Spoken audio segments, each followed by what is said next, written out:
Arterias de la región cervical anterior. La región cervical anterior contiene el sistema arterial carotídeo, compuesto por la arteria carótida común y sus ramas terminales, las arterias carótida interna y externa. También contiene a la vena yugular interna y sus tributarias, y las venas yugulares anteriores.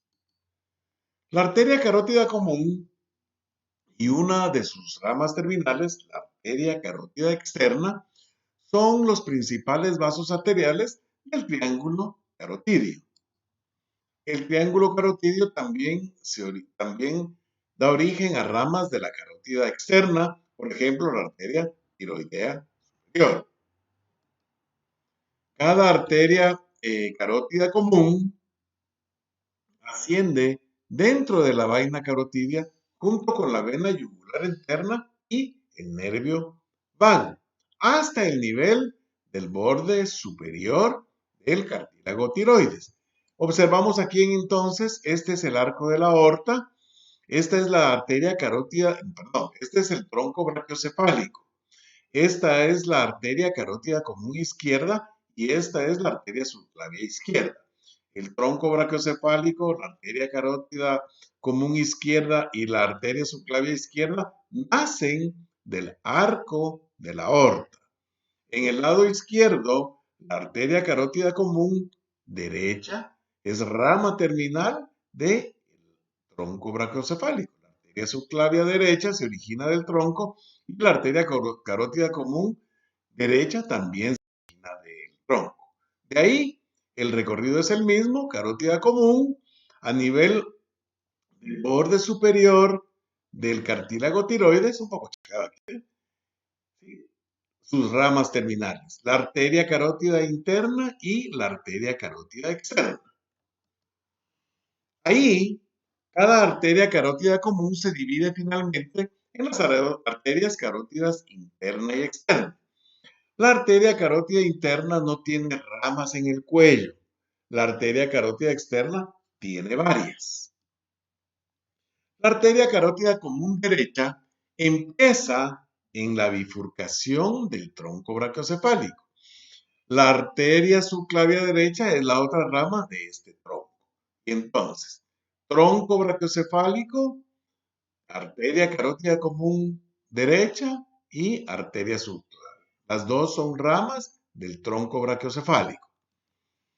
Desde el arco de la aorta, la arteria carótida común izquierda, esta que vemos acá, asciende por el cuello.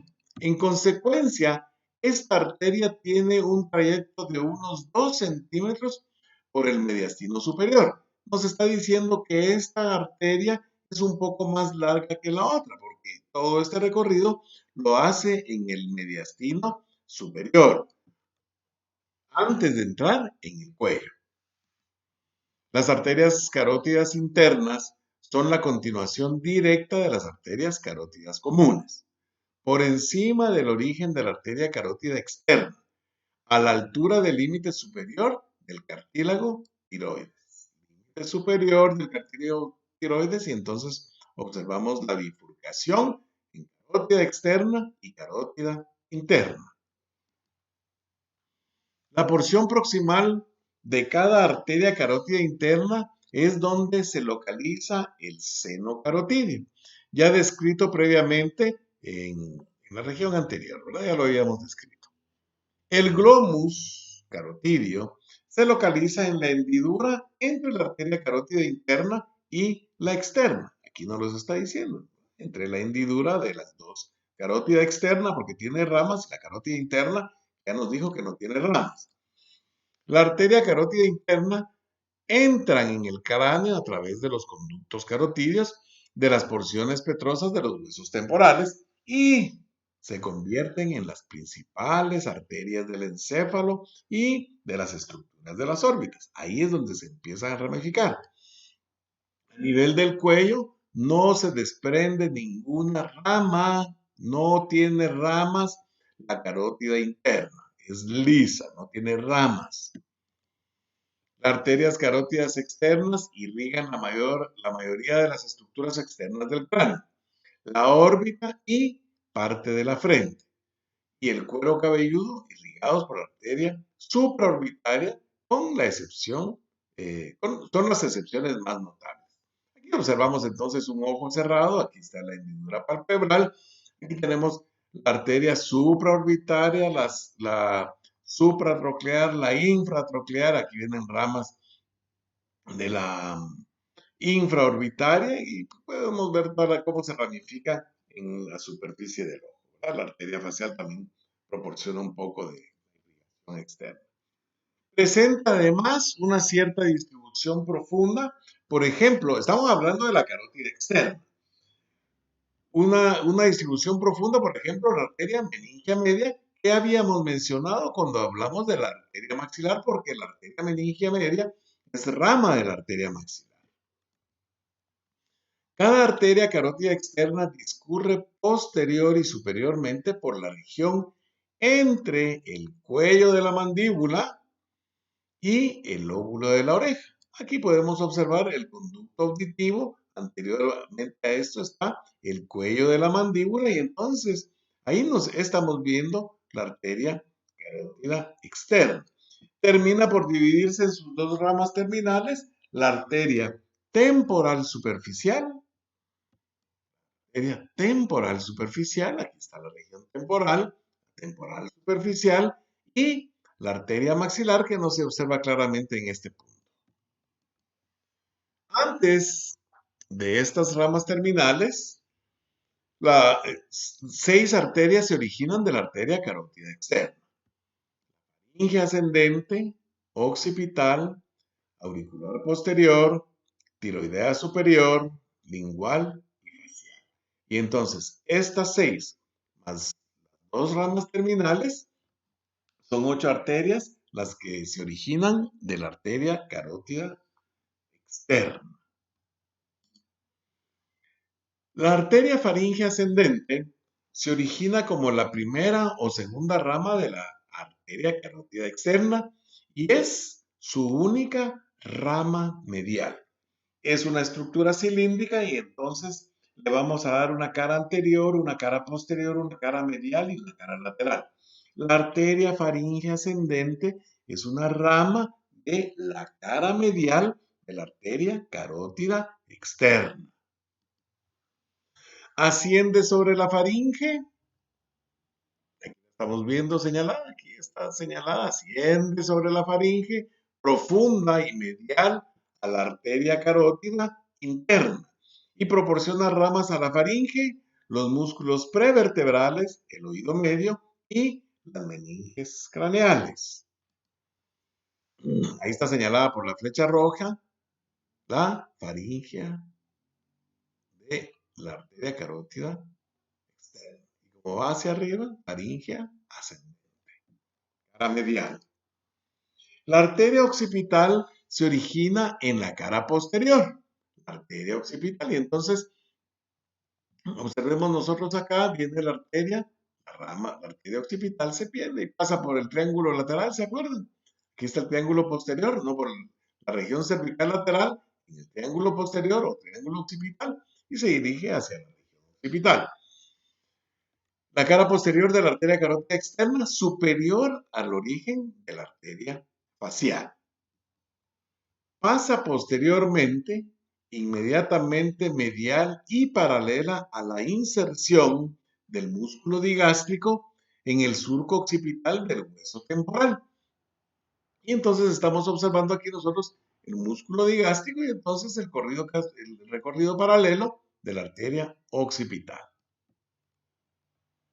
Y termina dividiéndose en múltiples ramas, aquí está la arteria occipital, en múltiples ramas para la porción posterior de la piel cabelluda a lo largo de su recorrido, pasa superficial a la arteria carótida interna, ¿verdad? Aquí no está la carótida interna, pero es superficial, la carótida interna es más profunda, ¿verdad? Y a los nervios 9 y 11, glosofaringio y accesorio respectivamente. La arteria auricular posterior es una pequeña rama posterior de la arteria carótida externa que normalmente es la última rama preterminal. La primera rama que nos describe sale de su cara medial. La otra, la occipital, y esta, la auricular posterior, salen de su cara posterior, la occipital y la auricular posterior. Asciende posteriormente entre el conducto auditivo externo y el proceso mastoides. Aquí está el conducto auditivo externo, el proceso mastoides, y entonces ahí pasa. Para irrigar los músculos adyacentes, la glándula parótida, el nervio facial y estructuras del hueso temporal, la oreja y el cuero cabelludo, que no observamos ahí, pero podemos imaginarlas. La cuarta arteria, la arteria tiroidea superior, perdón, es la más inferior de las tres ramas anteriores. Uno en la cara medial, dos en la cara posterior y tres en la cara anterior. Entonces, la arteria tiroidea superior es la más inferior de las tres ramas anteriores de la arteria carótida externa. Miremos entonces la tiroidea superior. Viene acá la tiroidea superior, en la cara anterior de la carótida externa. Discurre anteriormente, profunda los músculos infraoideos hasta alcanzar la glándula tiroides. Además de irrigar esta glándula, proporciona ramas para los músculos infraoideos y el esternocleidomastoideo y da origen a la arteria laringea superior. Podemos observarla aquí, la laringea superior que irriga una porción, forma un lecho vascular laríngeo. No hay una arteria, es un lecho vascular, pero se origina de la arteria laringea superior.